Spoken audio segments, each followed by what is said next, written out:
আমাকে স্মরণ করেছে? হ্যাঁ পার্বতী, আমি তোমায় ডেকেছি।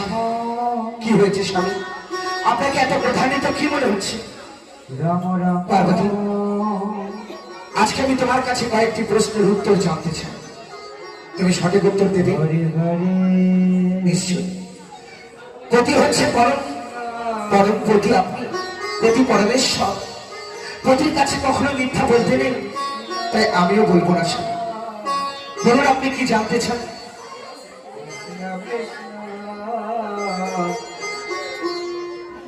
বলো তো পার্বতী, আজকে নিশীতে কি ঘটনা ঘটতে চলেছে? পার্বতী মনে মনে চিন্তা করছে, সে কি তাহলে আমার স্বামী কি সব জেনে গেল? না না, পতির কাছে মিথ্যা বলতে নেই, আমিও বলবো না। স্বামী, আমার প্রতি দেবতা